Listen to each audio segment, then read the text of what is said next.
Good evening, everyone, and welcome to another episode of our Salem by Night Chronicle. I am the Ravnos Archon. You can call me Will, and I will be your storyteller this evening. We left off last Camarilla chapter with some Connie, catching up with Connie, who unfortunately will not be with us tonight, so we got a little bit of her, and we got to see how she was affected by the loss of Albert Frost, coming to terms with what final death looks like, and basically abandoning Joshua's house. Though before we left there, she did manage to see a shadowy figure make its way into the actual house, kind of walk around, uh, almost like something out of an old Western movie, a real cowboy of a man. He was skulking around, and he looked like he knew his way around the house.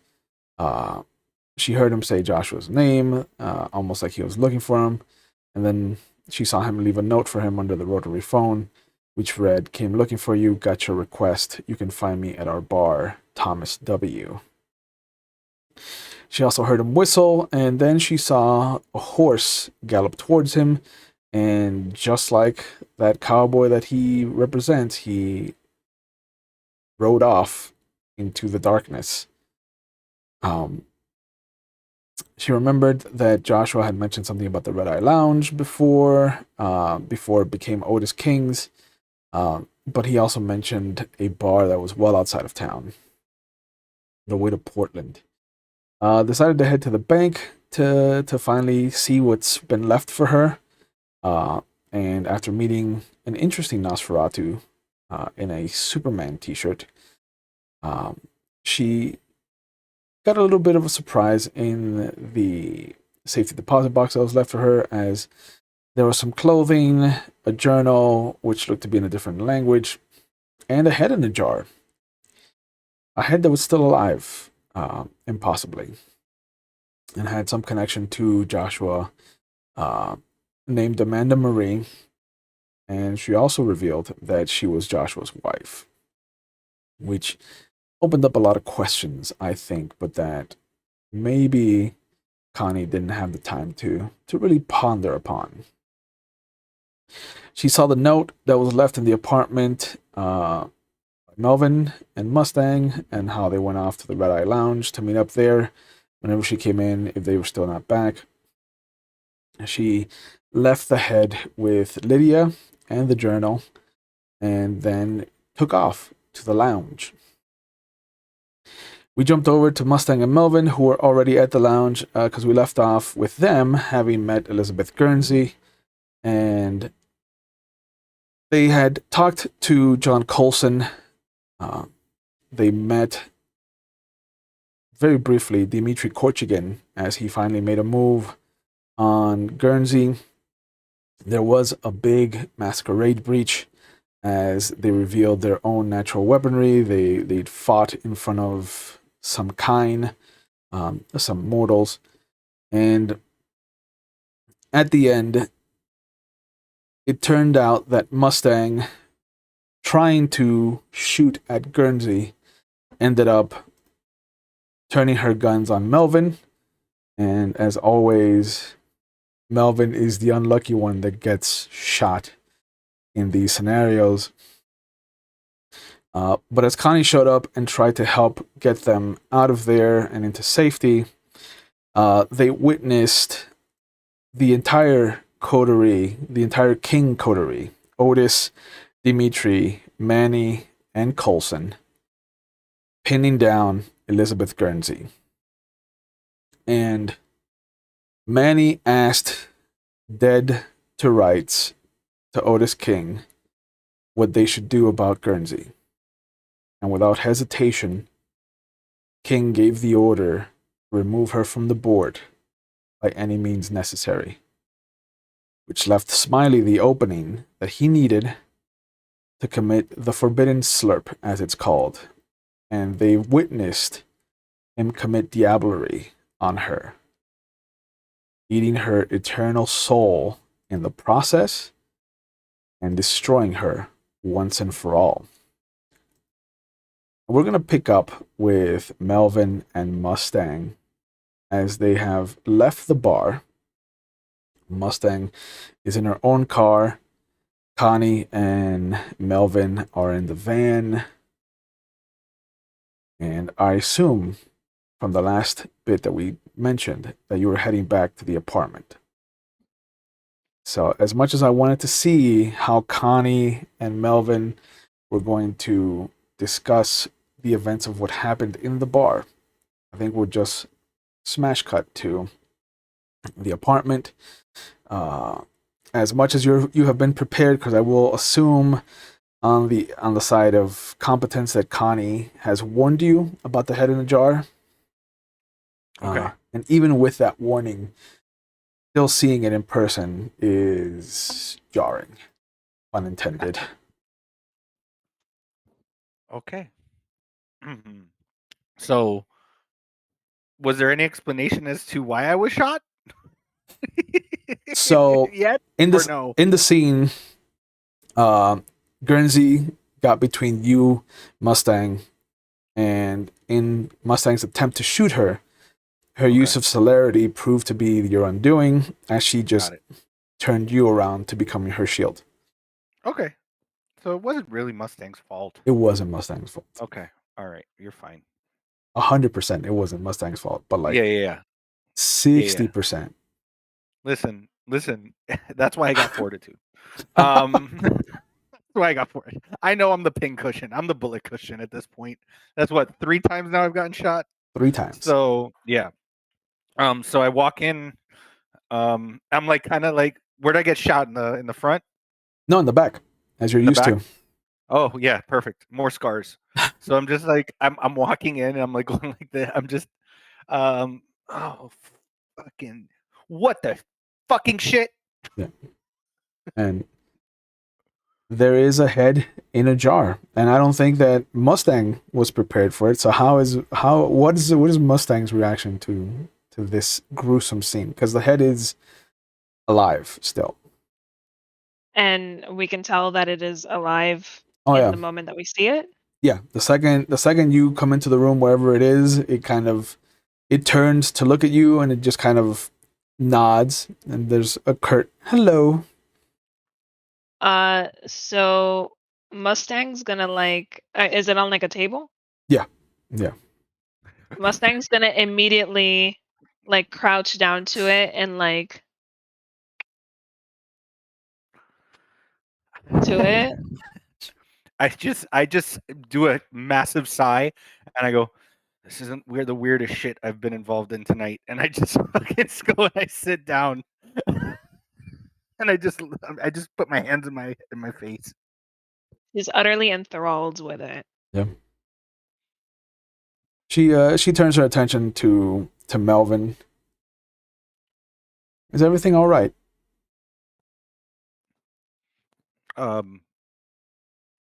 Yes, well, head in a jar. Aside from Amanda.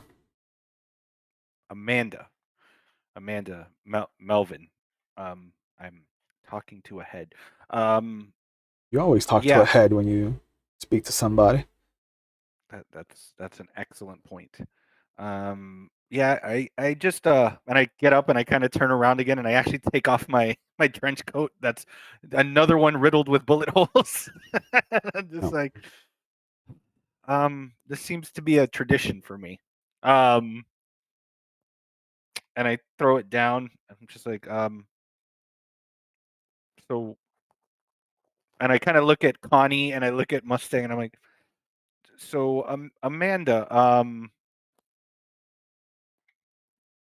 what are you doing here?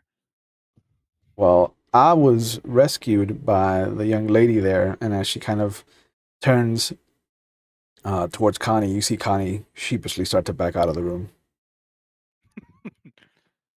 I didn't realize she was a headhunter. Does the thing have a tapa? Like, does it have a top? Does it have a top? It does not. Oh, it doesn't have a top? It's like Oh, sealed completely, I guess. It is sealed completely. There is some kind of clear yet almost green, depending on what light you put behind it or on top of it. Almost like a green sheen of a liquid inside.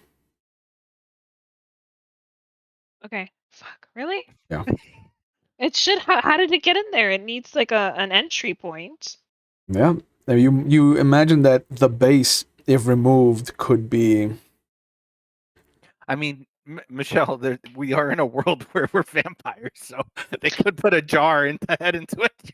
I really wanted to like unscrew the top and then sniff the water. Like, that's what she wanted to do.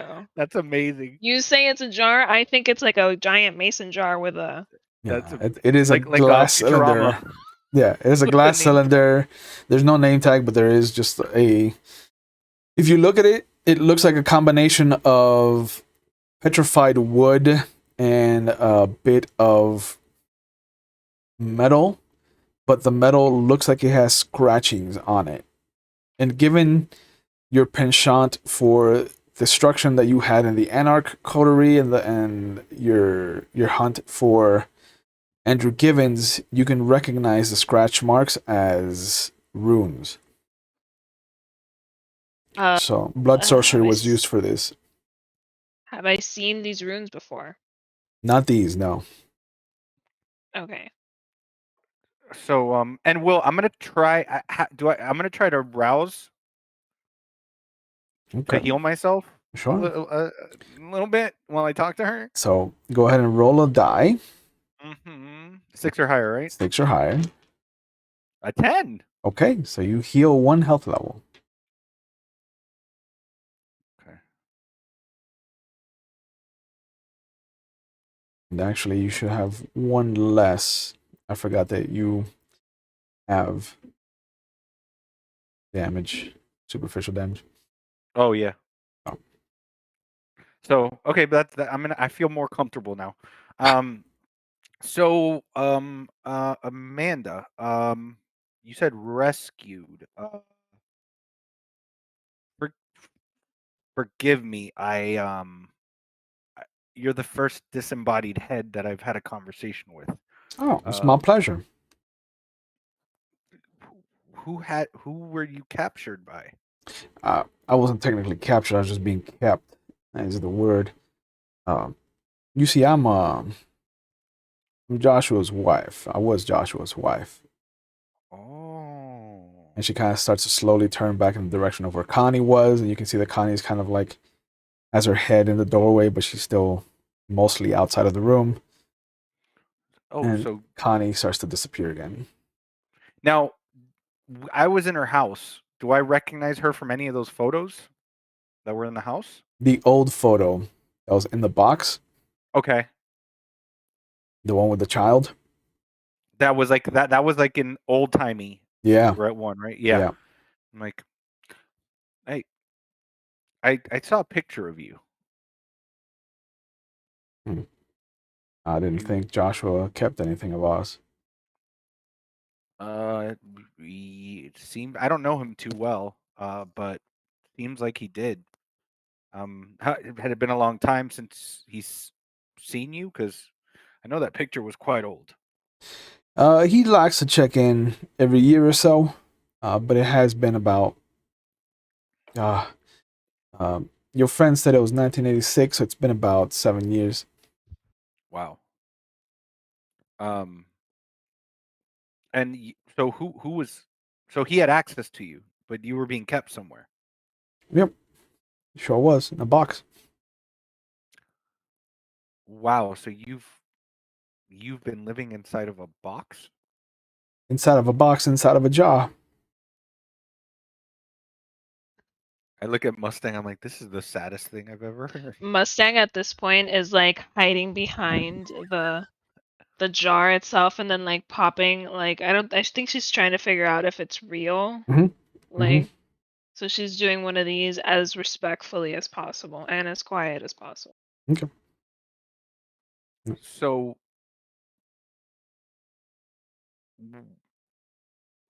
were you in any danger where you were at, or were you were just kind of put away? Probably not. I mean, I was in much more danger to him and to myself while I was still alive or unalive, as the case may be. Mm. So you were more of a danger to him while you were unalive? It's What he did you run a dangerous species or something?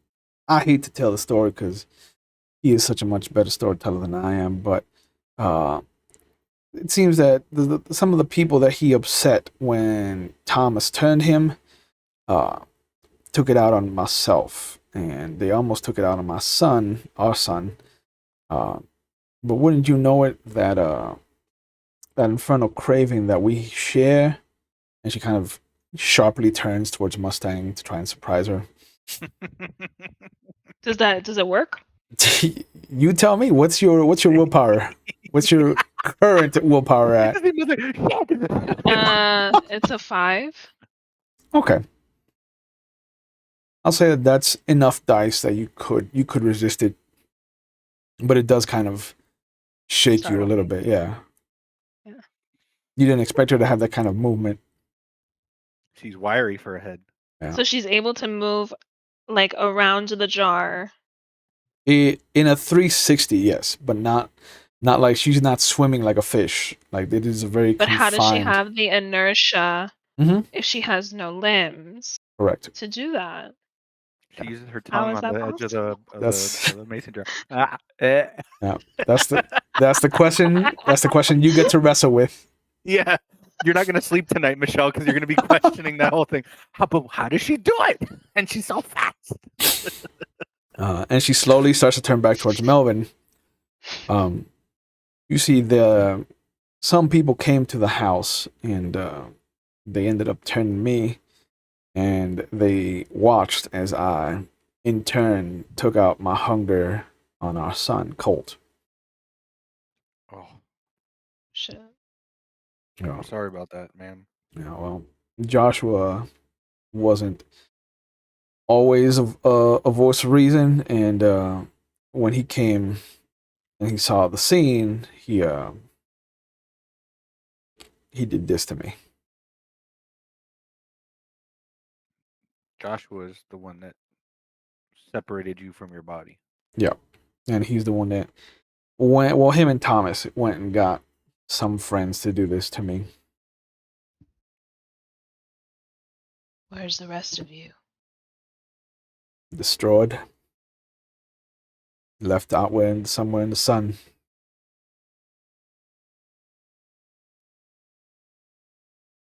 You seem very upbeat for being in a box for this long. Well, I can assure you, I am doing my best not to let my lividness shine through. But I can guarantee you, if I had hands or feet, the first thing I would do is hunt that motherfucker down. Joshua. Correct. So that makes sense. It Now, do, don't it? I would, if I was in your position, I would be doing the same thing. I mean, I kind of am right now, but not with Joshua. You see, she leans in against the glass. You tell. Well, and I'm like, in my head, I just stop and I'm like, I'm telling a story to a head I just met. But I'm just like, I'm so kind of just over the night that I'm just like, well, which part? The part where one of my coterie sacrificed himself for nothing to just try to save the prince of the city, or the fact that my sire supposedly was going to Chicago. Turns out he wasn't, but also turns out that he's dead now.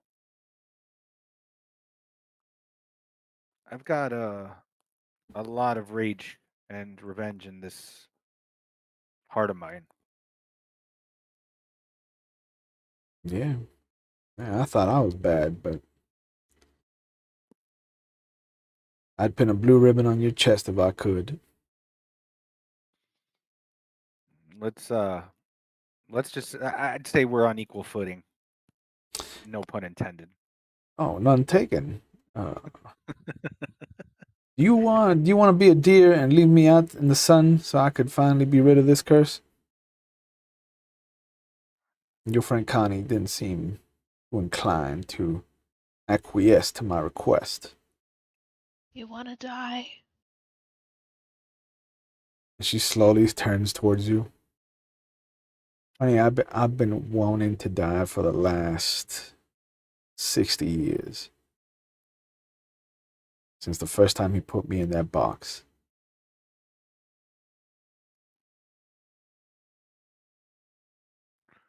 Would you mind, prior to that, seeing as how I'm a firm believer in investigating and having any information that might be useful to somebody. What is there anything you can tell me? And I kind of lower my voice a little bit. I look to see if Connie's there. He's Can you not. tell me? I'm like, can you tell me a little bit more about Joshua? Oh, The Joshua well, you remember?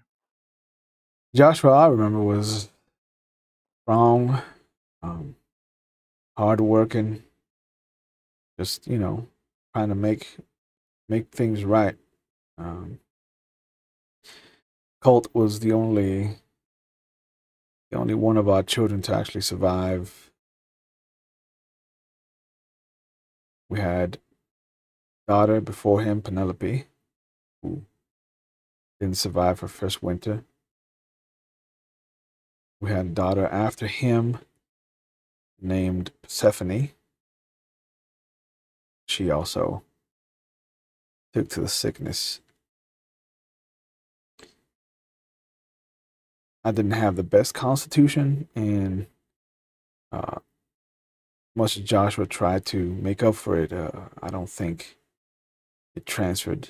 Uh, but when Colt made it to his 9th birthday, I think we had high hopes for him.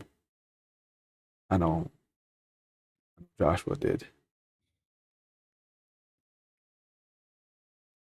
He was going to teach him to be a farmhand and rustle cows and the livestock, and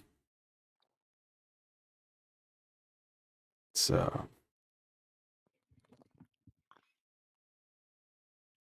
Did did Colt turn, or he didn't make it that far? no, I couldn't control the hunger, so I drank for all it was worth. I grab my neck when she says that to where Albert Frost bit me, Yeah.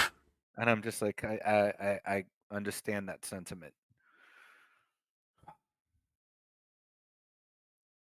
Did Joshua tell you anything? I know you said it's been 7 years. Did he tell you anything about any plans, or what would he tell you when he'd come to visit you in that prison that he put you in? Because I know you were saying you were being kept, but that sounds like a prison to me. He was talking. He had talked to me a little bit about this girl that he met, and I assumed he had met somebody to replace me. Clearly, he meant Connie, and um, I wasn't prepared to see that he had given this gift to somebody else. Uh, but he had also been playing a long game.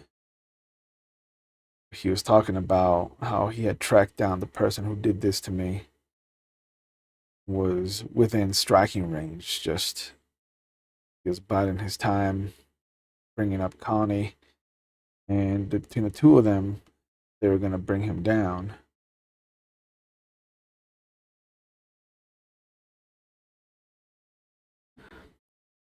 That's the last I heard. You might have heard of this person though, because apparently he's in the city.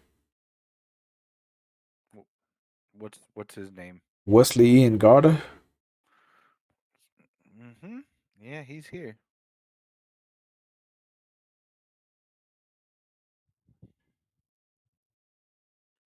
Now, And I kind of look at Mustang. I'm like, and I just say, I don't know what the guidelines per se are for the head of a kindred. I I'm not one to prevent somebody from doing something that they want to do to themselves. I understand that you're going to need some assistance, but are you absolutely certain that this is something that you want? Talking about facing the sun. Mm-hmm. I mean, unless you know a way for me to get a body, it's kind of high up there on my list of things I want.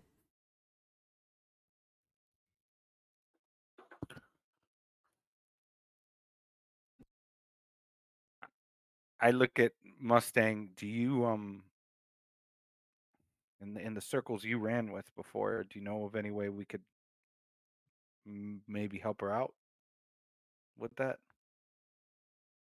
Do I know of any way that we could help her out? I don't. I don't really know how to. I'm not a science guy. I don't. I know how gunpowder works, but that's and how it feels. And I kind of grab my back again, and I go. But I don't know if there's a way. I'd really hate. Amanda seems like a very nice person, at least so far. She's the nicest head I've ever met, and if there's a way that we can get her a body, instead of because I know we're really not supposed to kill others, at least ones that we like. She seems very nice, so I don't know if there's something we can do to help her. Having hunted Andrew Givens down and seeing that there are runes of blood sorcery on the jar, you're assuming that a Tremere would have a better chance at telling you anything. Uh, you know of two that you've interacted with, Gertrude being one of them, And yeah, and John Colson being the other. Olsen. Yeah. Which is the Colson's the one I just met at the bar. Correct. Okay. You see these runes here? I move up closer. Mm-hmm. I think whatever uh I think whatever magic made this happen to her could be some kind of blood sorcery. So I think we better ask a Tremere what this means. Do you have any on speed dial? Well, Not speed dial per se, but Colson could be a good reference.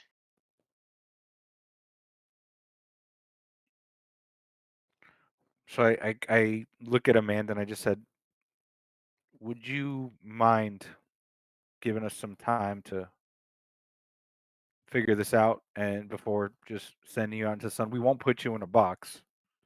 You're welcome to for us to put you in wherever you would like, or if you wanted to stay here out in the open. But if you wanted to give us some time, we can try to figure out a better option than just killing you outright. You see Lydia turn around from her desk and she just kind of looks at you like, I would prefer if she just were moved into a different room entirely. I forgot Lydia's there. We all did. She's just sitting there the whole time, Yep. being creepy. Yep. All right. Oh, creepy Lydia. All right. I'm like, that's fine, Lydia. Um, we gotta put a bell on her. I'm like, ma'am, do you mind if I move you somewhere else? Oh, another man's hands on my body? And she just nods. Go ahead, son. All right, I pick her up and I'll move her to one of the other rooms. It's a bit of sloshing. I'll try to be as careful as possible Yeah. to not like. Yeah. Look, it's a snow globe. Even with the sloshing that happens, you can see that she stays rather centered in the jar. She's Defies physics. yeah. Can't. And I put her down and I'm like,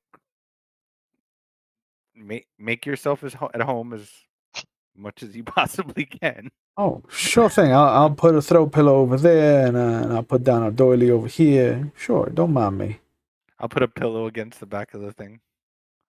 She put her on a pillow. I'll put her on a pillow. I'll put pillow. her on a pillow. I'm like, here you go. And I'll fluff it. Excellent. Thank you so much. Are you comfortable? Oh, sure. It means the world to me. Oh my god. Okay. I love it when my base is put on something soft like this.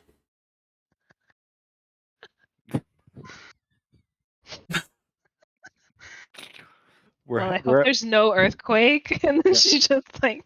We're ahead of the times in decapitated human decapitated kindred 4-star resort treatment. Oh yeah. Setting the bar high. Setting the bar super high. I should put her on the bed. Put her on the bed. Mustang's like, put her on the bed. Make love to her. Like what? Show her what she's been missing. Yeah. I don't know how they did it in old timey days, but this is how we do it in '86, baby. Put on some Devo. Oh man. You do notice that Betty D does her best to stay away from her. Okay. Like, yeah, you're gonna come with me, so don't worry about that. I go like this for her to get on. Yeah, she climbs up. What time of night is it? By now, after the conversation, it's about 4. Oh, so we're gonna sleep. I'm like, I kind of pop my head. I walk over to Connie's room. I just pop my head in, and I don't even pop my head in. I just put my head by the thing, and I go, we're gonna have to have a house meeting about bringing decapitated talking heads into the house without talking to the rest of us. You just hear a very meek, "Oh, okay. You got it." I close her door, and I'm like, Mustang, that was some shit we saw there at the bar. Yeah. This is the first time gone, though. Oh, yeah. I knew her 5 minutes and I didn't like her. She sucked. No pun intended. Mustang cracks a smile. Oh yeah. Nice. All right. Yes. I'm cracking that exterior, that hard exterior, little by little. That's what Melvin does. Is this the first time that I've seen somebody be diablerized, Will? Yes. And the scream that she let out, the howl of her beast trying to fight against being destroyed, is also something that resonated in all your beasts.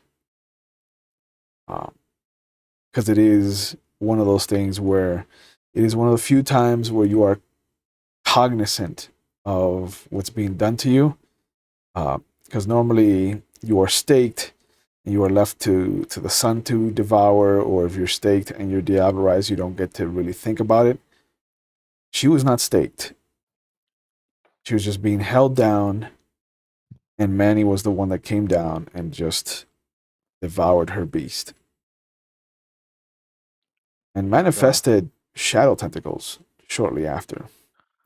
Oh shit. Okay. So Manny's a little bit more dangerous now. He was already fucking dangerous. Well, that's good. The people that I want to side with. I mean, what? Huh?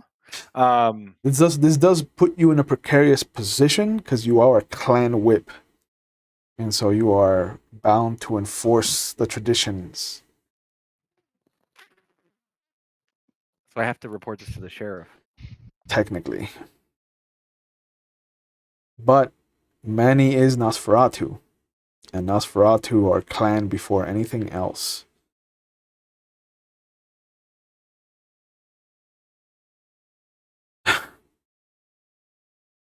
Now, good night. Little baby child. Sorry, he wanted to Yeah. say goodnight. Yeah, I just stabbed him in the face, though. He dove in, and I went like that. yeah, I'll teach him. Yeah, that'll teach you to interrupt vampire.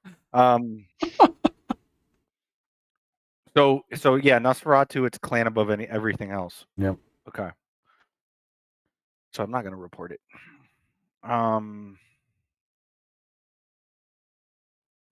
I've never seen anything like that Mustang. Well, have I? No, none of you have ever dealt with that kind of situation. Cool. That was some Yeah. shit. Yeah, it was really scary. Like I felt it in my bones. This isn't gonna bode well with whatever peace there was.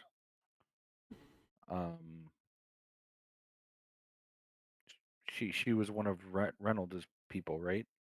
Hmm. He's not gonna be too happy. No, I wonder where he's at right now.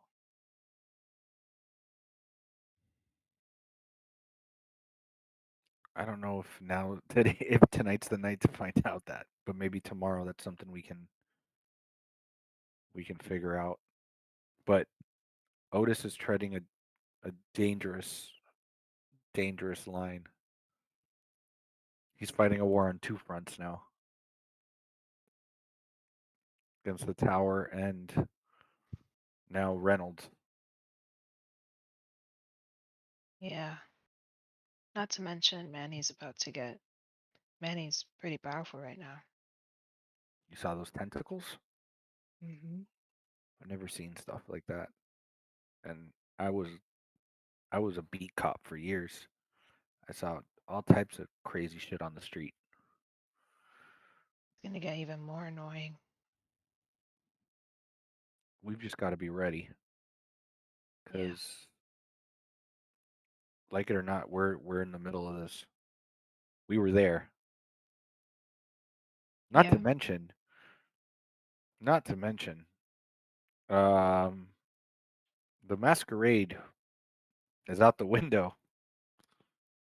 Pretty much. That's gonna bring a whole new set of problems. Was it first light, Will? Right? I was like first light's gonna have a new rekindling. They've got plenty of witnesses. We were never there though. Right. But we She were. comes in close. She comes in close. We were never there.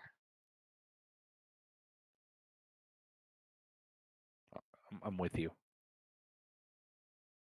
Just keep doing what we're doing. Well, I can't say that this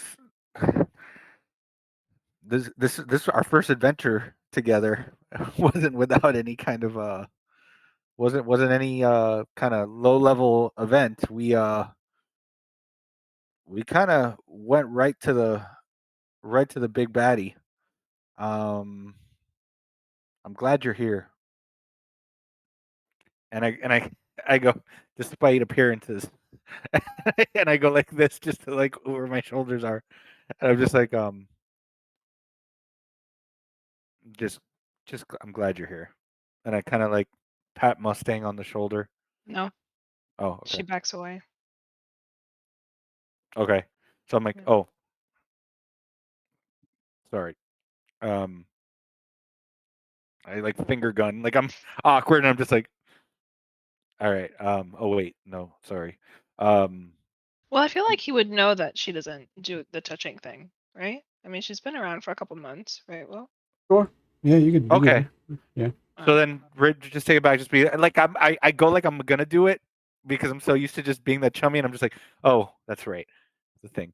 I'm gonna go ahead and call it a day, night, whatever. Um, try to rest a little bit and see if I can heal this up because I have a feeling we're in for a crazy night tomorrow. well, how far am I from my apartment? Given that, excuse me, Anastasia's high rise is not too far from the city center. Let me see if I can find my maps. Here we go. It is kind of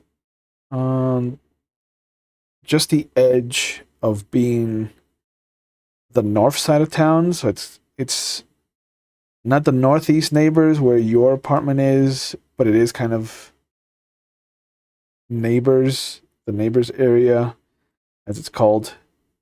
Um, How long would it take for me to drive from here to there? not even 20 minutes. And I have plenty of time? Yeah, the sunrise is scheduled to be at 5:15. And it's 4 o'clock. Yeah, just after 4. Okay.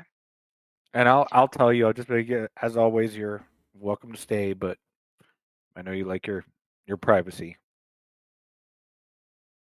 I think I'll stay. Oh. Well, if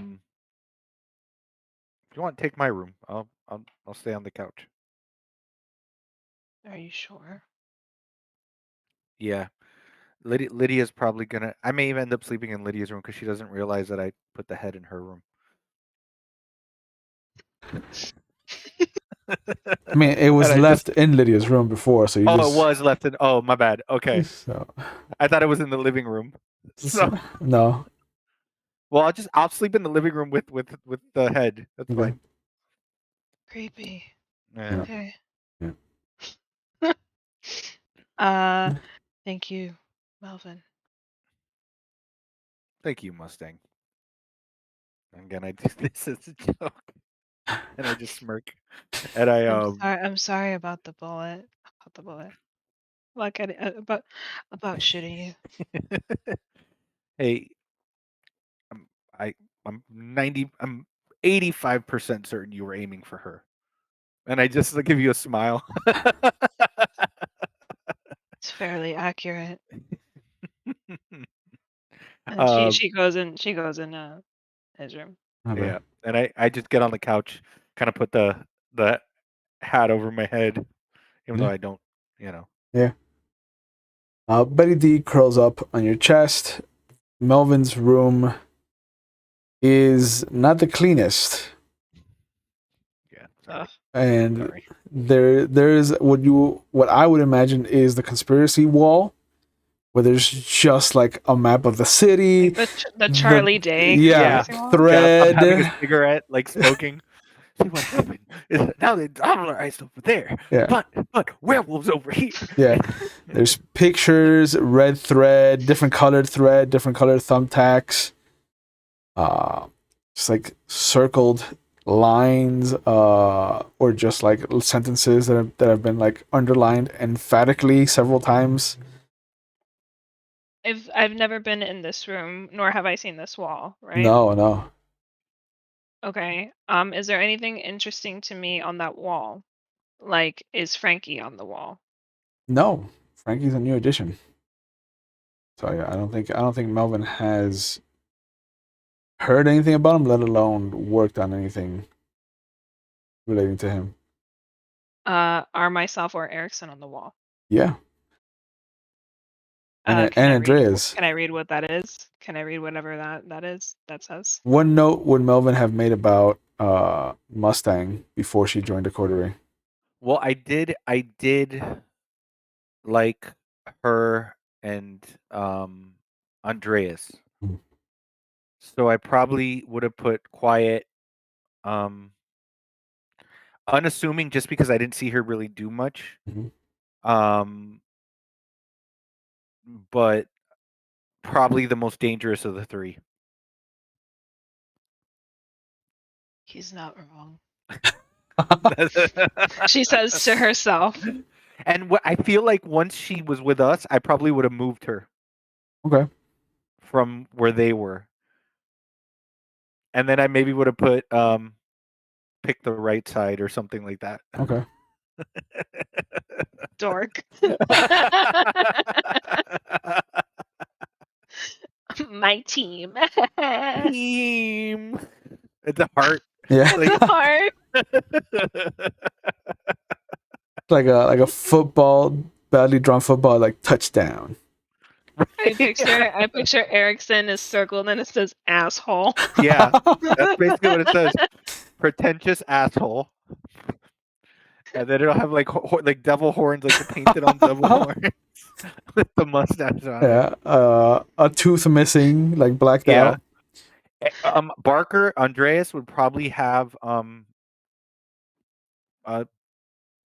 like something like fountain of information regarding Mickey. Need to fish for more from him. Mm. You know what are the lost souls really up to? Like that kind of stuff on there. Okay. Since he has a direct association to Mickey and who was supposed to be transporting him. Yep. So Okay. since Mustang and I never really spoke a lot, but I liked the short interaction, it would be that kind of short stuff. There would be a lot more under Barker Okay. Gotcha. because I actually did talk to him for a bit. Mhm. So at the Elysium. Okay. So for the next night, let's do the rouse check to see who wakes There up we go. hungry and who wakes up I'm using just the fine. glittery die that I found, Nice. I remember those dice. and I got a 2. Thanks, glittery 5. die. Wow. Okay, so both of your hungers go up by 1. For Melvin, your beast takes you back to a couple of nights after your embrace. And you are shown how Mickey was showing you the ropes. And it just starts to rile up. And as it riles up, and as it becomes impatient, and as it becomes this image of gnashing teeth, you wake up, and before anything else, you feel your fist slam through the wall. Okay. And not even like just the wall, like straight through the back of the couch into the wall itself. Toxic masculinity at its best. Just kidding. Not Melvin. Or Jeff. For Mustang, The as negative of having potency high. yeah, You punch through walls and furniture all the time. as she comes to in the morning, in the evening, as the sun sets, and the kind of tapestry of night begins to unfurl over the world, the beast stirs in a very questioning way. It is almost like when a wolf has been domesticated and is being released into the wild. It feels like your beast is currently in the back of the cage, and there's this opening before it that is Frankie's vampirism. And there's trepidation there. And as it starts to take its first steps out, you're brought to, and there's just this hunger that wells up inside of you. You've abated it for some time, and now it wants what it wants.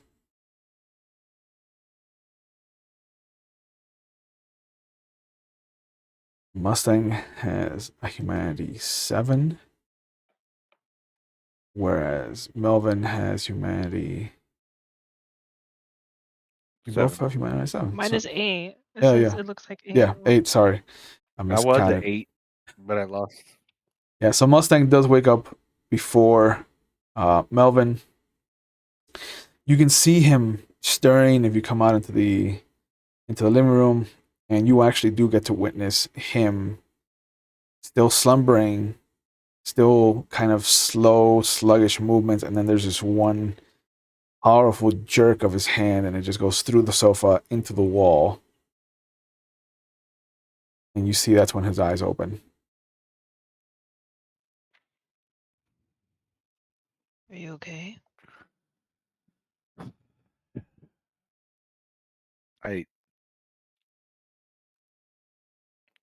I dreamt of Mickey again.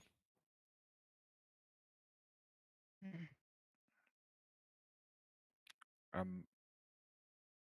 I don't know. I don't even know. I don't know what to think anymore. I need to know why he was not where he was saying he was going to be. Anytime I think of him, gets me riled up. You want to find out what happened? I really do. And I look over to Lydia's room. I'm just like, and when I find out the people responsible,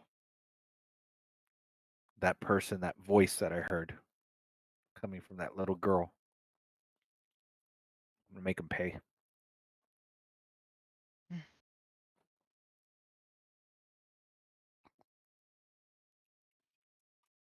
Looks like you're gonna need a new couch.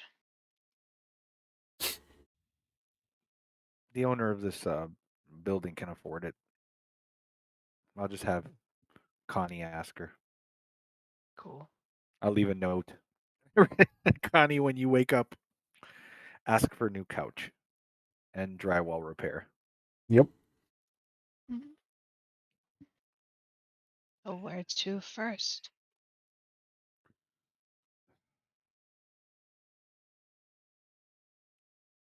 I mean,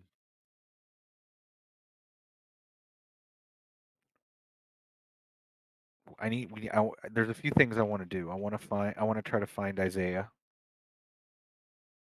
which I think you met. You know who Isaiah is. That was like they announced him at the Lyceum that I vouched for him. That it was the black guy that was with Lydia. Mm-hmm. Okay. That I want to try to find him and find out some more information from him. Um, there's some more that Sheriff Greene, like I told you, Sheriff Greene knew something more about what was going to happen before it did, and haven't really had a chance to talk to him. What happened? The about 20 minutes after the sun has set, that it's now dark in earnest. Okay. It's about 30 minutes more or less. The phone rings. If I'm close to it, I'll pick it up, I guess. Yeah. You hear Tulip's voice. Melvin, is this Melvin? Who is this? No, yeah, this is yeah, this is Tulip. What a throwback. Yeah, I had to throw that in there for you. Melvin, are you all right? Is everything okay? Would I have healed overnight, Will, or no? No, you've got a rouse to heal. Oh, not not exactly, but I'm talking to you. Okay. Get out of wherever you are. Get out of the apartment. Go somewhere else. Okay. Now, okay. Um, And there's a moment you feel like she's about to say something, like you can hear her breathe in, and then never mind, and she just hangs up. I hang up the phone. I'm like, we have to go. Yeah. And I start running and I knock on Connie's door, and I go into where Lydia's at. I grab Amanda's head. I'm like, I apologize for the sloshing, and I cover it. Mhm. Grab like a jacket and a hat. And I go, that was Tulip. She just said we have to get out. And then somebody said something to her, and she hung up the phone. Tulip's Go. never steered me wrong. Let's go. All right, and I start going. Yeah, Lydia follows you, but you notice that you don't hear any response from Connie's room, and when you open her door, her room is empty. And it doesn't look like she slept there. Shit. She can handle herself for now, but we gotta bolt. Go. Tulip hasn't steered me wrong. And I'm like, let's take your car. Okay. And I just start making my way down. Yeah. As you're pulling out of the parking garage, you can hear the sound of sirens in the distance. And as you pull up into one of the open streets, you can see that there's a plume of smoke coming from southwest of you, almost like going towards the historic district. If you would like to make intelligence and streetwise rolls to try and remember what might be in that direction, yeah, I will allow it, especially now that you have 2 hunger dice instead of 1. Oh, thank you. You're an angel that you're allowing that now. Saint Will. Right? All right. And look, I got 2 green die just for you for the hunger right there. I am a benevolent god. Okay. All right. 6s or higher. Yeah, thank God that's not messy. It's a crap roll, but I'll take it as opposed to eating somebody.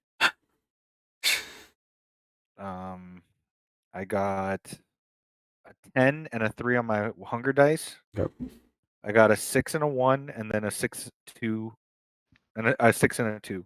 All right, so 3 successes. Mustang? Yeah. On hunger, I have a 6 and a 2. On the other ones, I have a 10, a 6, an 8, and a 10. Okay, so 4, 2, 4, 2, 6. So 7 for you. So for a fact, Mustang knows that in that direction are 3 different stables that you know belong to kindred in the city. The only one, given the distance and where the plume of smoke is coming from, is the Lucky Dime Diner. Oh, wow. Yeah. Is that your diner? No. That was No, home on the range, and it's in West Salem. Oh. But No, isn't that- Melvin also knows that in that direction is the diner. Yeah. But isn't that that's Erickson's diner, isn't it? No, that's Sheriff Greene's diner. Oh, that's Sheriff Greene's diner. That's right. Shit. That's Sheriff Greene's place. Is in that direction. We should go check it out. I guess I'm a whip. I think it's what I got to do. I drive in that direction. Okay. I put the head in the back seat and I buckle it in. Lydia scooches as far away from the head as she can. But you see that she's also got her head buried in some kind of leather-bound journal. This is a movie, by the way. Like Mustang, Mustang and Melvin with a severed head and a crazy girl that can see the future. With her This head is in the written book. itself. Yeah. With her head in a book. Yep. And who would play the villain? Like, Who would be the bad guy? I mean, it'd be Christopher Walken. We just have to figure out what role for him, though. touche. For real. I want them dead. Dead. You're talking to my guy all wrong here. Bring me The girl's head. It's in I a need jar. the head. It squishes in a jar. Yeah. So you pull up, and you see that the whole block has been kind of marked off. There's the police barricades, there's squad cars, and there's what looks to be 3 separate SWAT vans. You're pretty sure that that's the entire city's SWAT team allotment, Okay. but they're all weirdly in a kind of crescent shape in front of the diner's parking lot, almost like they're blocking view of anything going on inside.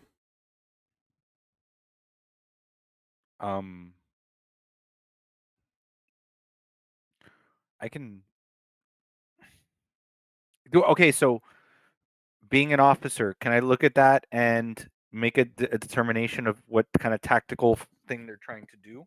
If that is the case, that they're trying to prevent somebody from coming out or anything like that? Tactically, it doesn't make any sense, because it blocks off any easy escape for if anything goes south with team members. Excuse me. Something's not right there, Mustang. That's not procedure. Is this a standalone building? Like, No, it's part of a street of businesses. okay, so Like the there's diner itself is standalone, but the whole block has been marked off, and there's people being escorted out of shops and stuff on either side of the city, on either side of the street. so there's no way to see like if there's a back entrance into this establishment. You could try going looking for one. We'll do a wits and streetwise. I okay. I want to try to do that as well. Mhm. And if not, I know I'm going to tell Mustang something depending on how that roll goes. Okay. You said wits and streetwise, right? Wits and streetwise. Okay, so I have a 6 and a 4 on the hunger, Okay. a 3, a 6, an 8, a 10, and a 3. Okay. Okay. Okay. Well, I know the blueprint of this Yep. place. I got a 7 and a 10 on the wild die, on the hunger die. Mm. I got a 5 and 8, a 7, a 7, and a 6. Okay. So 6 successes and Excuse a me. 10. Okay. So the two of you, from different angles, know that there is at least one back way into the diner. You also know, Melvin, that there is, in the kitchen, a quick hatch to get out through the roof. Okay. So I relay that information to Mustang. Do you want? And I kind of look at her. I'm like, if you want to, I'm gonna step out. I can go try to take a look. Yeah, is there a way? Because I want to go to the roof. There's an escape to the roof. I want to go into it. There's no escape to the roof on the diner, but there is on one of the adjacent buildings. You could get onto the roof of one of the 4-story buildings and jump down onto the roof of the diner. So I'm gonna. I'm gonna get out of the car at Yep. this point. Yep. And walk around the corner. Yep. I want to tell Melvin what I want to do though. Okay. So she tells Melvin that she wants to go up to the roof and go in. If you already told her, that there's an escape hatch. Right. And then I'm So- also gonna tell you I'm gonna make myself a little more difficult to see. Oh, I should do that too. No, I can't do that. Yeah, because I've got my obfuscate at 2, so I can go. I can become invisible. I'm like Invisible Boy though. Nobody can look at me from Mystery Men. Yep. And I rolled an 8 on my rouse will to go Ooh. invisible around the corner. So no hunger increase. Good for you. Thank God. I'm still not healing because I don't Yeah. want to run that risk Mhm. until I eat something. And I'm gonna start making my way around. I'm gonna walk through where the SWAT people are to kind of see what's going on and see if I hear anything as I make my way towards the diner. Okay. Give me a dexterity and athletics check Oh, why? to But why? But why? avoid people who are going about their business not aware of your invisibility. I got a 2 and a 3 on the hunger die and 2 6s. Okay. So Mustang finds her way to one of the buildings next door to the diner. Do you want to do one of the two on the either side or the back building across from it? Which one Or right behind it, gets rather. me there faster? All three of them are 4 stories. There's one 3-story building, but it's catty cornered.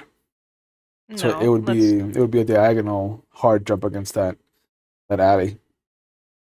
let's do one of the ones on the side that are 4 stories. Okay. Easy enough. You get to the roof door and you see that it does have one of those big piss stickers that says no roof access, this and that, by order of the, superintendent and this and that, and the door is locked. Can I break the lock? Sure. You can make a strength and athletics check. Mm. And Well, what kind of a lock is it? it's just the door itself. It has a lock. It's not like a bolt or anything. It's just the door. So I could just shoot it? You could, yeah. Watch that shit not work. I could shoot it and it's gonna like open. Yeah. I will Okay. warn you, there are police. Oh, There's a large SWAT Thank you. presence. thank you. But So- isn't there like a bunch of like noise and like shit's on fire? Oh no. We left Lydia and the head in the car. You did. Yeah. You sure did. Head's in a bag though, right? Yeah. Yeah. And Lydia's not Yeah, gonna go it's covered. anywhere. Yeah, it's true. It's fine. Yeah. I'm not worried. I'm gonna break the lock with my hands. Okay. So strength and athletics. Remember that you can rouse to try and improve your attributes by 2 if you were so inclined. Oof, I should. Oh my! This So, is a so horrible you can do roll. that even with potence. Like, Yeah. you can add that on to potence Yeah. as well. You can rouse to increase your attributes, and then you can also rouse to activate your second level potence prowess. That is silly. That- Okay, so I just roll once. Yeah. You roll once, 6 or higher. Are you rousing or are you just gonna go full? Rousing. Oh yeah, so 6 or higher for rouse. That was an 8. Okay, so you manipulate the blood without incurring any recursions from the beast, and now you get 2 extra dice. So that brings your dice pool to 5, I believe. Yes, it does. Okay. There's a 9 and a 7 on the hunger, a 10, a 4, and a 7. Okay. Calling up on the strength of this monstrosity that exists within you, you jiggle the handle to the point where you just twist one way until it can't go anymore, and then you just wrench your hand in the opposite direction, and you hear this popping noise, and the door creaks open with this. But you are on the roof. Subtle. Like with 4 stories up. Yeah, Yeah, I'm just yeah. kidding. I'm just joking. I'm just kidding. Like, the door opens, there's a SWAT sniper standing. Oh, I didn't check the roof. I didn't check the roofs for snipers or anything. You sure did not. Oh, I guess God, there here we weren't go. any. Here we go. Oh well. Good job, Will. Mhm. Good job world building. Right? You You creakily open the door to find that there are no SWAT snipers on the roof. Man, Will, you forgot about them SWAT snipers. You forgot about them Yeah. SWAT snipers, didn't you, Will? Not even like Why? on the other side. First of all, you should put them like across the street. Like, ain't nobody see me. It's fine. Yeah. Yeah, there is a, like, if you were a cop, you would know that there's a lot of not procedure maneuvers going on right now. Right. Which is what I told you. So. So I didn't just tell her. assumed there wasn't gonna Yeah, be you were any like, oh, that SWAT means. snipers. Yeah, you're like, Yeah. that clearly means there's not going to be any SWAT snipers on the roof. Yeah, obviously. Science. Yeah, come on, it's simple politics. It's Totally fine. the infrastructure Okay. clearly can't handle snipers right now. All the people are on the ground. Yeah. Oh wait, Remember- no, Will. There is one sniper that I can handle. The motherfucker that shot me with a 30-06 in the back that I'm gonna hunt down too. Oh yeah, but he's not like in the immediate vicinity. He's definitely like 3 or 4 buildings down. Oh yeah. So the one sharpshooter is like far away Yeah. No, in the yeah. department. But he's not a police Yeah. department. Like, he's not police. Like, he's just a I know. hunter. Oh, okay. Yeah. That All right. one of the many shots in the back that I've taken with Melvin. Yeah. I mean, Connie got shot too that time. Yeah. Melvin's back is gonna actually turn into a map to Atlantis. That's where it all goes full circle. Albert Frost, that the universe. Yeah. Albert Eventually Frost turns shows up. Albert Yeah. Frost shows up in like the clouds, like Mufasa. Yeah. He's Yeah. like, it's been this all along, my child. Yeah. Your back is the key. Now- It's like Waterworld. Now you know where to go. It's been on your back all along. Melvin, it's been on your back all along. Yeah, All yeah. along. He's like, Melvin, you've been looking ahead. You should have looked behind. Yep. That's. It's almost like he never left. So Mustang is She opens on the the door. roof. Yeah, you're on the All right, roof. I'm sorry, Will. We're supposed to be serious, but this is Oh, it's gold. It's comedic gold. this is what happens when you bring Mustang over. Camarilla. I mean, she's on the right side now. That's right. According to your It's notes. it says it right the there. little heart with the little heart With around the little her heart, face. yeah. But yeah, you made your way onto the roof. Across from you, you can see that that roof is empty. The roof behind the diner is also empty. You're gonna put a sniper up there now. no, like you notice there should be sniper support up here, and there's none. And even looking over the side down to where you would imagine like the SWAT members would be, where they would be handling any kind of hostage situation, if this is what it is, there's nobody. Like, you can see maybe 2 or 3 people outside the diner. They're not in SWAT gear. They're not, excuse me, in traditional police uniforms. And as Melvin comes up, he sees this too. Like, there's these 3 guys standing outside the diner. Inside, you can see that there's a charred husk of what it was. They have body armor, but it's not marked SWAT. It's not marked SPD. Do I recognize this armor? Because I did stay back at the Elysium. It is very similar. Okay. Shit. Yeah, and Mustang would know what that armor looks like as well. Yeah, up close, you're 35 feet up, looking down. So it just looks like bulky SWAT members. I feel like just pulling pins out of grenades while I walk by. But you notice that one of them has their assault rifle slung on their back, and the mag is see-through. And the bullets don't look like normal rifling. They have a very, very dark copper tone to them, as far as the tip is concerned. And they look like they're peppered with something. Like there's a kind of dust if you get up close to it. Okay. But you hear them. Real shame there wasn't anybody in here to really use these on. But you know, next stop, we'll definitely have to find somebody there. One of the other guys like, yeah, I hope so. Fucking, I'm getting trigger happy. You know, it's itching.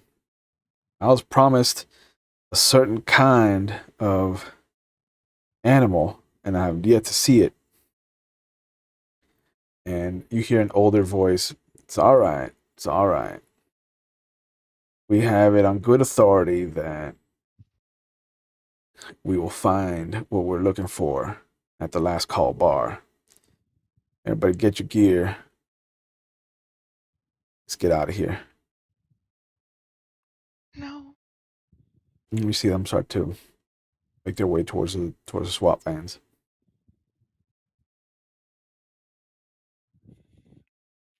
And I can't fucking flag Mustang, of course not. Well, I'm gonna go inside. Are they all out? Mhm.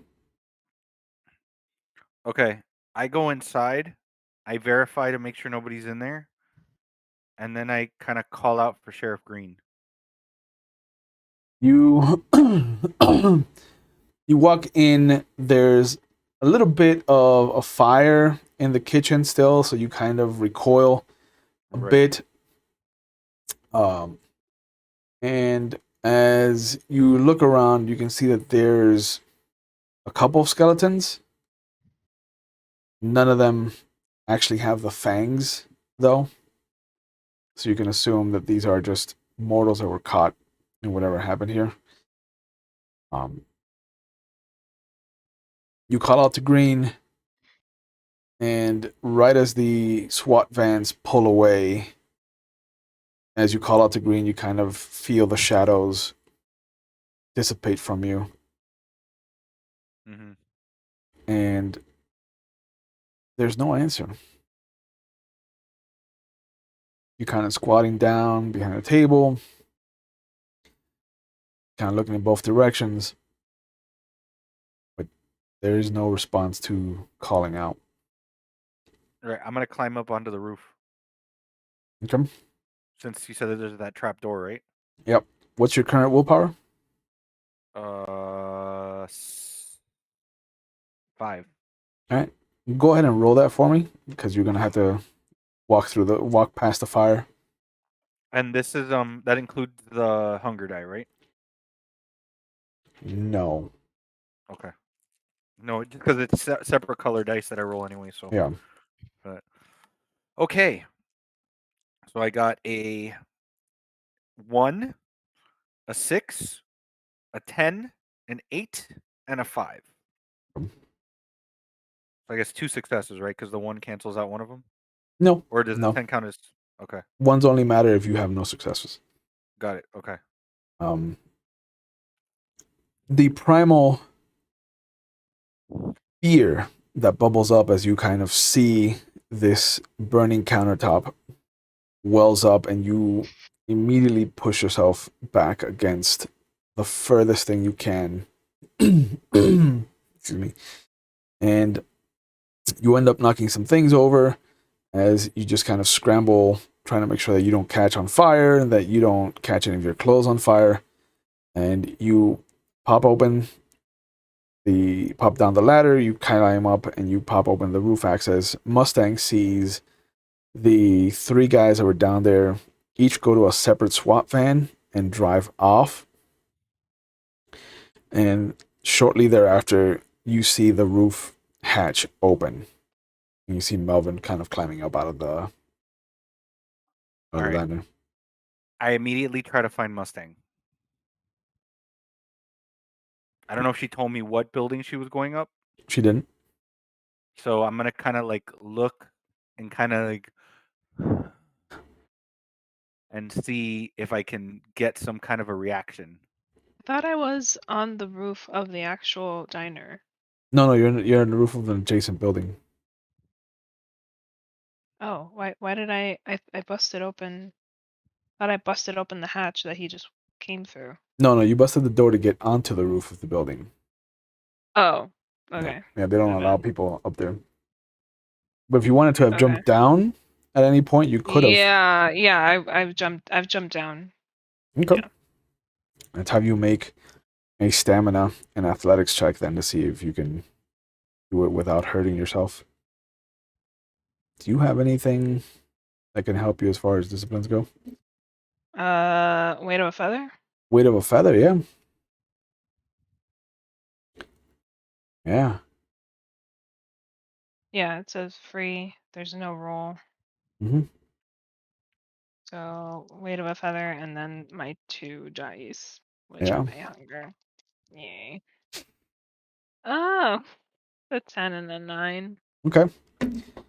So yeah, with weight of a feather and you're used to this kind of dangerous work, you manage to land and roll in such a way not to hurt yourself.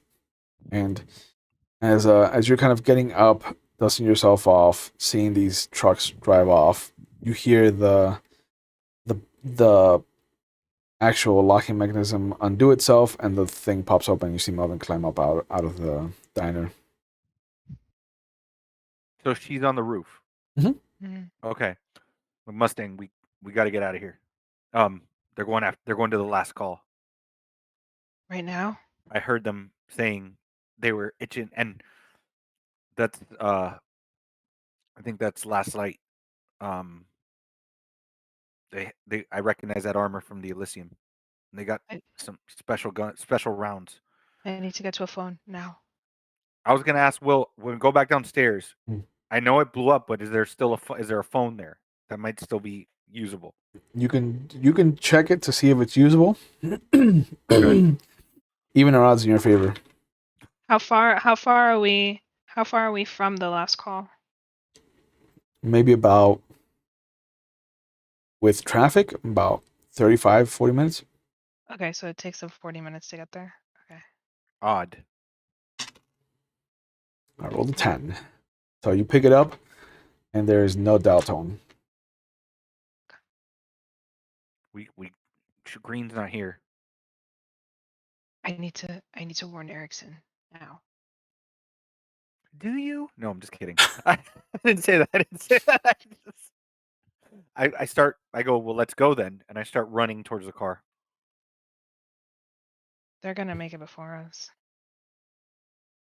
I thought you could drive that Mustang like nobody's business. Okay.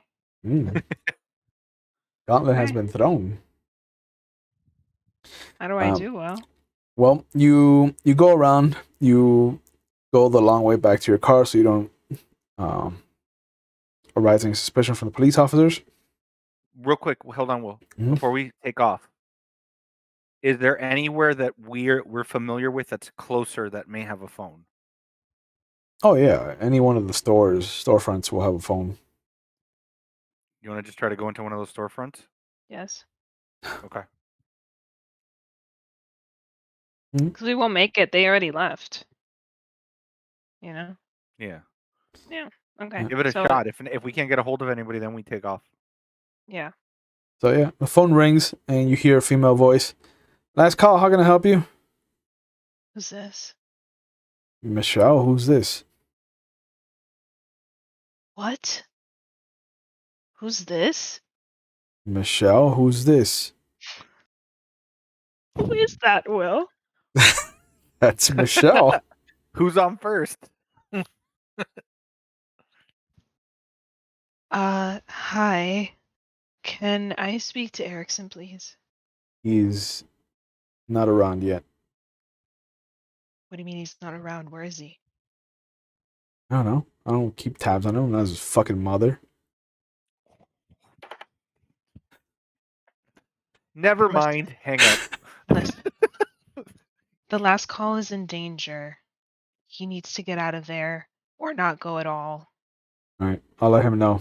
Thanks. And you need to get out of there now. He hangs up.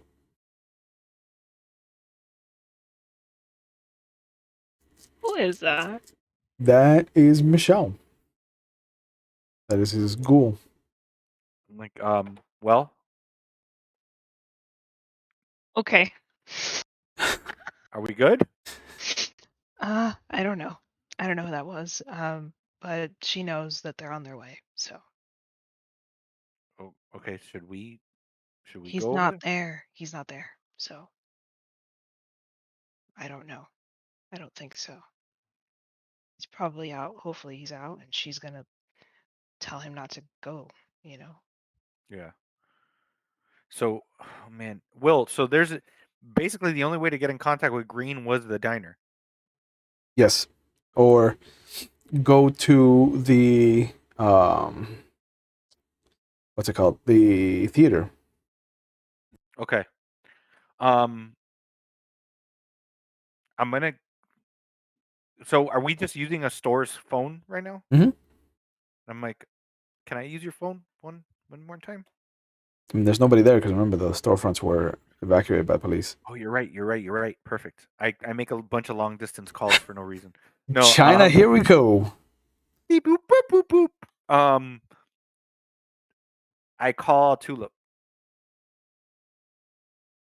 There's a bit, and then she picks up.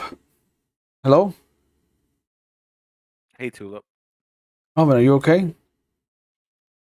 You tell me to leave, I leave. Okay, good, good. But I got some bad news. I'm staring at Sheriff Greene's diner. Okay, There's nothing left of it. okay. So it's true. It's first light. Yeah. I did my thing. They're on the way to the last call. Okay, I'll have. I think. I think Leslie's near there. So I'll make sure that she lets them know. It, have you heard anything from Greene? Yeah, yeah, he's here. You want to talk to him? Yeah. Put him on.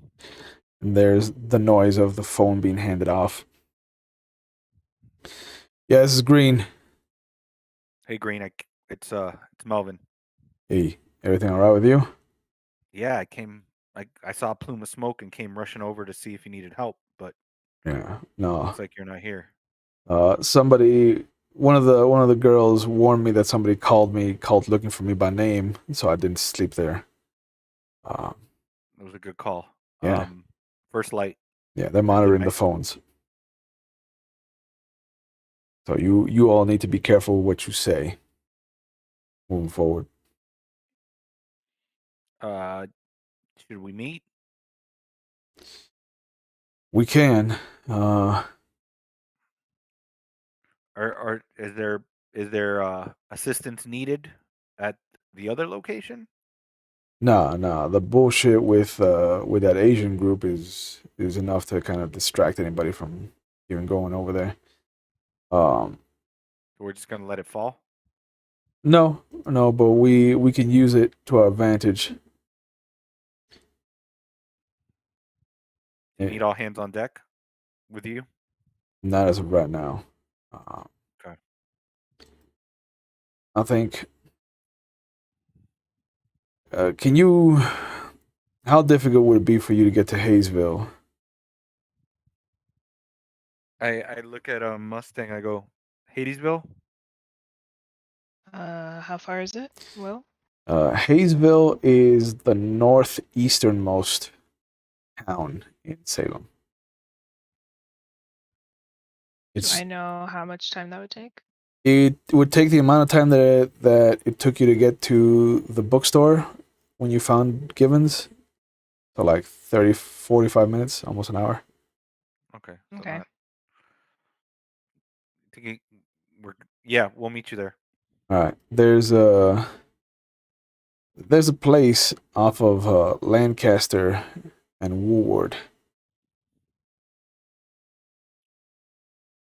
We'll meet up there. It's a bar. We should be fine there for now.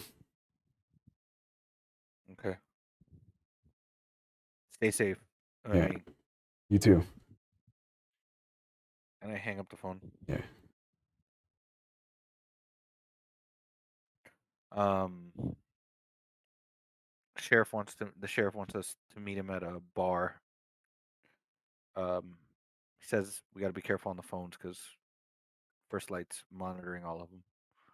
So I think we should get out of here because they probably figured out there was a call coming from here. Gotcha. Let's go. Yep, that's right. And as you make your way out the back door and start making your way back towards where Mustang left the car, it's gone. My car? Mm-hmm. My car is gone. Car's gone.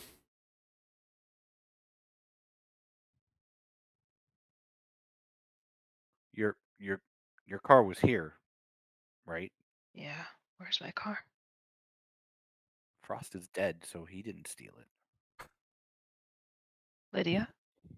Does Lydia know how to drive? I don't think so. But she could know how to drive, right? That's a possibility. Maybe she got spooked by all the vehicles coming. Is there anything around the area? Can I investigate the area, Will? Sure. Do a wits and investigation.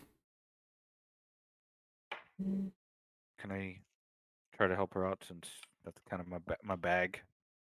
Yeah, sure. It's my bag, baby. Relevant. Okay, so I have an 8, a 7 on the hunger, Okay. a 3, a 10, a 2, a 2, and a 7. Okay. So 4 successes for you. I have a 9 and a 4 on the hunger die. 9, 7, 7, 10, and a 1. Okay, 5 successes for you. I roll 7 dice for that. So. Yeah, it's almost like you were a police detective and you're Yeah, Almost like I also roll. I also roll 7. fucking monsters. You both kind of come to the conclusion that the wheels look like it peeled out, so this was a hurried escape. You also see that they've taken great pains to hide what looks to be casings. You find a casing of a bullet, and the only reason that you found that is because with the amount of successes you got, you saw that there were holes in the wall, kind of in the outline of the car. Not like a line of holes outlining the car, I was like but Looney Tunes. no, like but, it went through the car and Yeah. into the wall. yeah. I just Okay. pictured Lydia's outline holding the head, and it's just the shape of Yeah, the yeah. canister of the head, and Untouched. Jesus. Yeah, there's about 4 or 5 holes in the wall from where it looks like something impacted.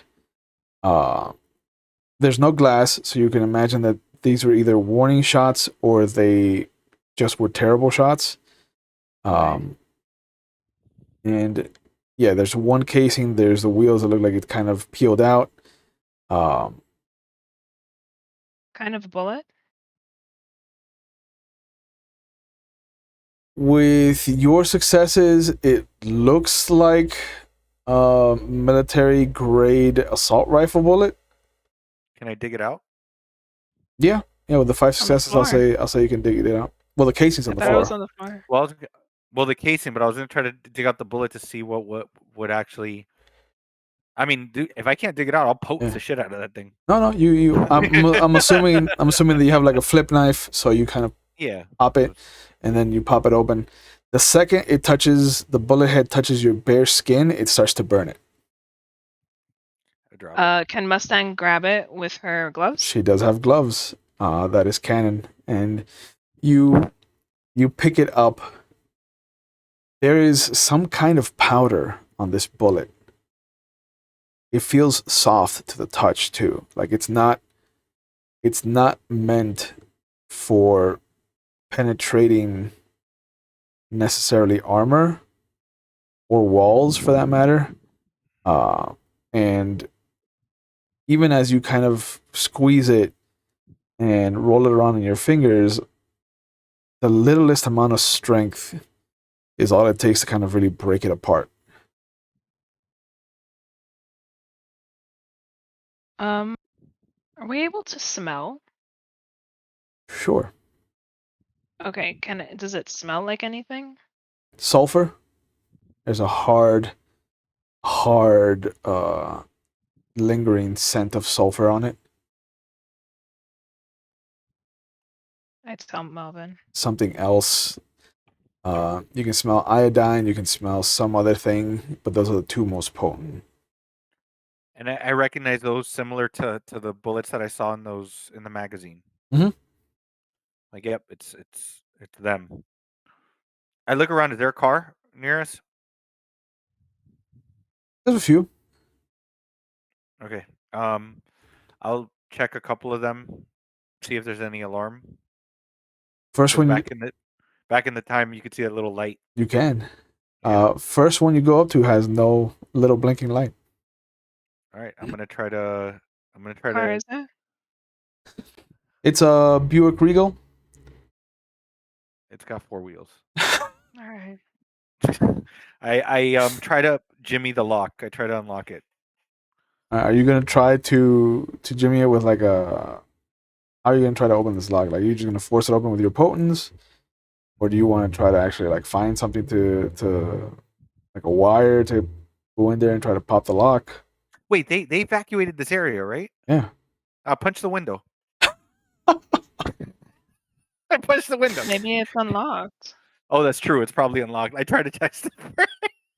The door opens. This is Looney Tunes style shit. You know it just opened, motherfucker. Yep. Is it really just unlocked? Yeah. Oh, sweet.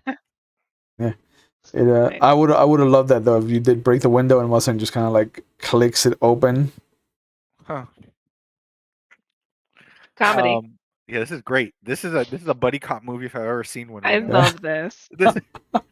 So I open the door and I'm like, "Do you want to drive or do you want me to drive?" Obviously, I'm going to drive. That's what I thought. And I go to the passenger seat.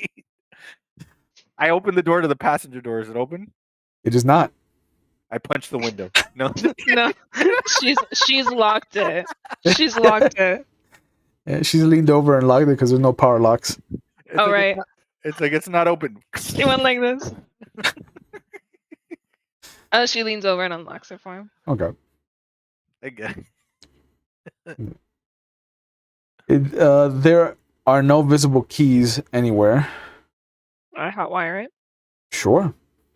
And if I can assist her? Like, be like, hey, no, that way right there. Because I hotwired the minivan. Are you gonna mansplain hotwiring a car to a woman No. named Mustang? Yep. You see that? You saw that? No. You saw that? That's twice. You saw that? That's twice. He was like, That's I'm gonna twice. help her. Yeah, I'm gonna help let me- her. Michelle, that's Like, twice. That I mean, you've yeah. first the toxic masculinity of punching the couch, and now Yeah, you saw that? He's like, oh, this woman's gonna try to hotwire a car. Let me no, it's, help funny, her. it's like, oh, you're gonna hotwire the car. I punch it. So just punching everything on this car, That's That's how not gonna and let. then, and then it starts up That- easy money. that's how Regals work. Like, That's how guaranteed Regals work. guaranteed fact. Look it up. 1983 It's Regal. science. They punch it started to- by fisticuffs. Yep. You gotta fight the car, establish dominance.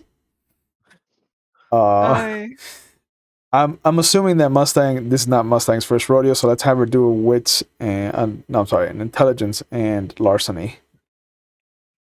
Which, oh my god, it's 6 dice for you. What the fuck? Oh my is- god, yeah, that's what you're way more better criminal than I. I mean, she was a criminal. Yeah. Technically, still is. I guess. I don't know. Maybe. You said it's it's intelligence and larceny. Yeah. Yeah, intelligence and larceny. I'm just curious. Yeah.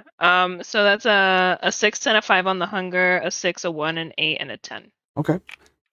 Yeah, bro. She starts the shit out of that car and the car next to her. I hotwire two cars at once. the same Both time. cars at once, right? You're not even in the second car. It just starts up. So you forcibly pull the undercarriage of the steering wheel off, You can see the wires. You pull the ones that you need. You strip them with just like the bare. Like you pull off your gloves to kind of strip them with your nails, and it's one of the first times that I think Melvin has ever seen you without the gloves. But you quickly put them back on. Is there anything distinguishing about your skin that he should know? Yeah, they're wrinkly and a little bit almost like they're just wrinkly, right? Like you've been in What? water for an extended period of time? Well, they're wrinkly and almost like burned Okay. and very white because well not white just pale because they've been in gloves most of her Yeah. life. Okay. So, Yeah. Melvin's not going to say anything because Yeah. mirror. yeah. So he just kind of notes it and is just like Yeah. in his head he's just like, oh, she's kind of like me. Yeah. But the car starts up with a thunderous roar of a V8 engine. A V8. Yeah. Yeah. Where do you want to Is this go? a fast car? Is it a fast car It compared to is. my It is car? not a fast car compared to your car. Okay. This So this is she's a family visibly car. uncomfortable. There's Yeah. a baby seat in the back seat. There's no baby in there. We're Really? fine. yeah. Yeah. It's You could empty. punch that if you want. Look, now we have a family car for our little family. Once we find Lydia and the head Goes on the will baby go on seat. the baby seat. Yep. Mercy. Sam. Okay. Amanda, eventually you'll grow up and you can be into a toddler seat, and then you won't need a seat at all. We Yeah. get her like a baby body. Once she gets into the day and age of podcasting and stuff like that, we can just get a mic stand for her and put it on like She is the boom mic. she is the boom mic. Yeah. It's just taped to the jar. I can't. Okay. So I start the car. She visibly hates how slow it is. Yep.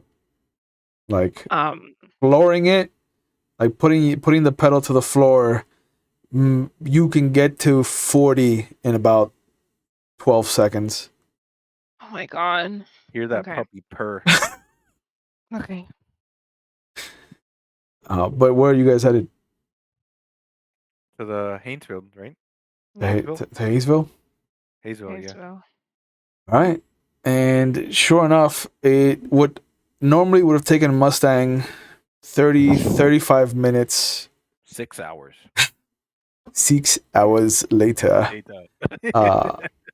It takes her with traffic and how horribly this car handles just over an hour and 5 minutes to get to Hayesville. Jesus. Hate this. But you've barely actually no, it is an 8-cylinder car, so you've eaten a good half of the tank of gas that was in the Okay. car. All right. But you pull up to the bar. It's called the Sad Clown Bar, and there is just this drawing, this oil painting of this clown with a broken stool to one side, and in one hand he's got what looks to be a Jim Beam bottle, and the makeup is running on his face because he's been crying. It is for all intents and purposes, the most hole in the wall place you've seen in all of Salem so far. Okay. This looks quaint. Like Hate to know. I would hate to know who the denizens of this bar is. well, we're about to find out, Mustang. Yep. I go and I look at her and I point to me and her. But you walk in, and right at the front of the bar, there's maybe walking in. The bar starts immediately at the door. Maybe there's like a 6-foot gap where there's a stool for what should be a bouncer's corner, but there's nobody there. There's an old man sitting at the end of the bar who's just looks to be nursing a Jack and Coke. At the other end of the bar, there's an older woman who looks like in her prime she might have been a sex worker, and she probably still is. There's to the left as you walk in, there's just a line of small round top tables with 2 chairs each. None of the chairs match. The tables themselves look like they've had that red and white cross pattern picnic of what's it called? The tablecloth. The tablecloth stapled to it. And 4 tables. And the staples are rusty. Oh yeah, and they're stapled on both sides, on the top and on the bottom. So it just looks like it's been a gift wrapped tabletop. Amazing. The jukebox is just ending what sounds like "Afternoon Delight" by the Starland vocal band, and you can hear the beginning of Rupert Holmes' "The Pina Colada" song. Oh god. Okay. And 4 tables down, with a drink that he doesn't need to drink, is Harvey Greene, the sheriff of the city. And he kind of just nods at the two of you. There's an old man behind the bar, kind of spits into a lowball glass, and then just takes a towel off of his shoulder and starts to kind of wipe the inside of it. He's like, sit down where you like. Let me know what you want and I'll bring it to you. Old fashioned. Ew. You got it. When Mustang says it, I go, Full of surprises. Oi. Oi. And I start walking to Greene. Where you sit down across from him and you can see the orange peel in his glass of his old fashioned. Oi. Twinsies. Yeah. Everybody. I'm like, is this the staple vampire fake drink? Fake drink, yeah. Old fashioned. But what drink would you like? An old fashioned vampire. Vampire. Yep. Gotta mix it up. It's science. But you sit down across from Greene. The old man comes over after a few minutes and puts the drinks down. And Greene just looks up at him and is like, Charlie, put the drinks on my tab, all right? And the old man's like, yeah, all right, whatever, I don't give a fuck. I want to go to this bar. I want to go to this bar. I want to protect this bar at all costs. Charlie is my new target. He's gonna have an army of vampires protecting him. But you see that Charlie doesn't make it across to behind the bar anymore. He stops to chat up the old woman, and you can see that his hand starts at like the small of her back, and throughout the conversation just slides lower and lower until he is full on cupping her ass. Charlie's going to the chocolate factory. For real. Greene, in the meantime, is just kind of like sitting across from you. Sorry, Will. Yeah, no. Off the rails. There are characters. There are characters in Salem, bro. Okay, I have to be serious because it's serious now. Greene, sorry. But he says, shit's hitting the fan, Melvin. I'd prefer if shit hit the fan than what the fuck I'm seeing. Yeah. Tulip gave me a call, warned me about some shit going down. Yeah, I tried to warn as many people as I could last night after I got the phone call that somebody called the fucking diner asking for me by name.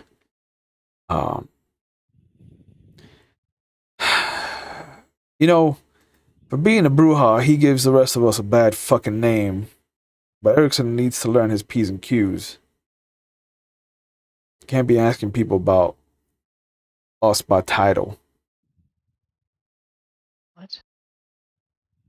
Wood's the one that called the diner. Wood's the one responsible for the first light attack. Is he working with them? Fucking hope not. He's sitting on fucking ammunition and guns that he's procured from these fucking free souls. It's almost like Sam never even left. It's taking up her role like a fucking fish to water.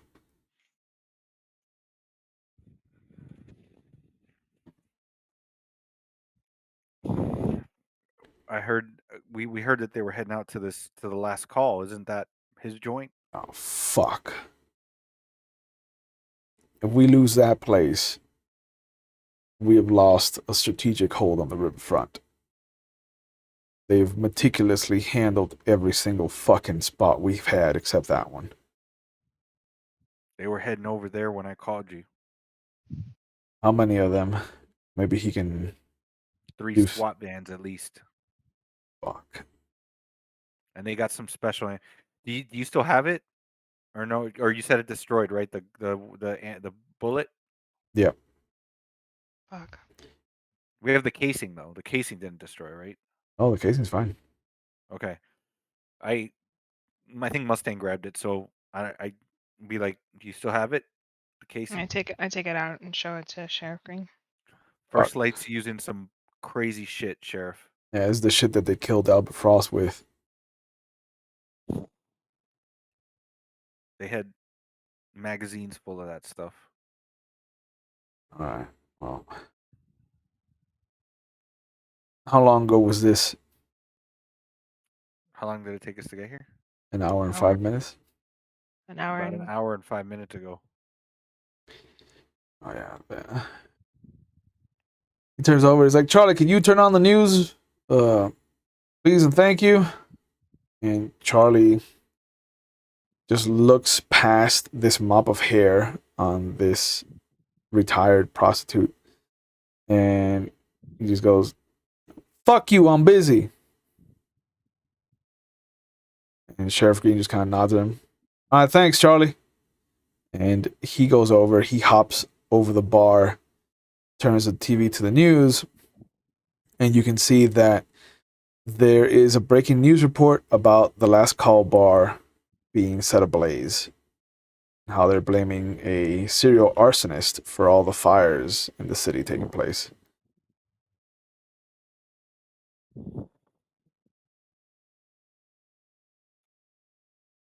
Mustang is visibly worried. Yeah. And Greene hops back over the bar, comes over, sits down, and he's like, all right. Is there anything that I need to fucking know about? And before you settle on any answers that you want to give him, I think this is a good point to call it for tonight. So, I'd like to remind everyone that we are still in our month of October, so we're still helping out McStabber Studios with the National Breast Cancer Foundation. So if you want to donate to a good cause, and you are live in Twitch chat right now, I'm putting up a link to the National Breast Cancer Foundation, so you can find out what they're about. And if you have the money, if you have the means, there's also a link going up for the donation site, so you can go and help out a good cause, as we're trying to help people, help women get mammograms that are sorely needed, and it's a good cause, and I'm very happy to be a part of it and helping them raise money for that.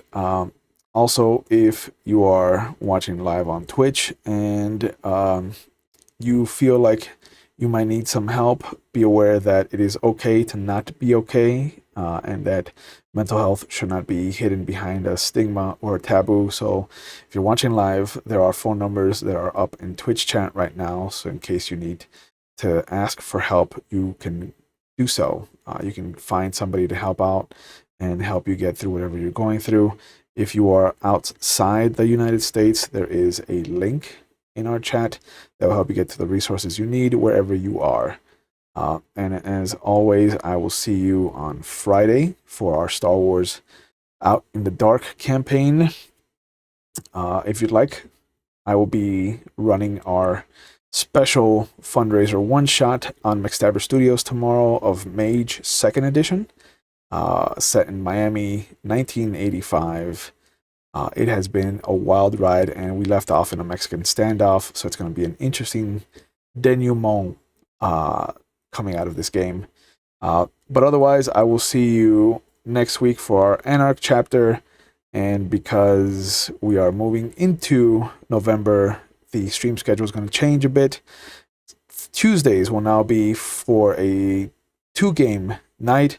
One Tuesday will be set for Legend of the Five Rings, which is returning for its 2nd season, and alternating Tuesdays with that is going to be our Werewolf the Wild West games. So be aware that that's happening. And also on Friday, things are going to change. It'll be our last Friday of just Star Wars Out in the Dark, as it will also be alternating with a new Dungeons and Dragons campaign called In the Eye of the Storm. So I'm looking forward to giving you guys 5 different games spread out over 3 different nights, and still not counting my once a month Pirates of the Waldstrom D&D game, which I'm playing with some fantastic friends of the channel, which you can go and check out right now as their links are going up in our Twitch chat.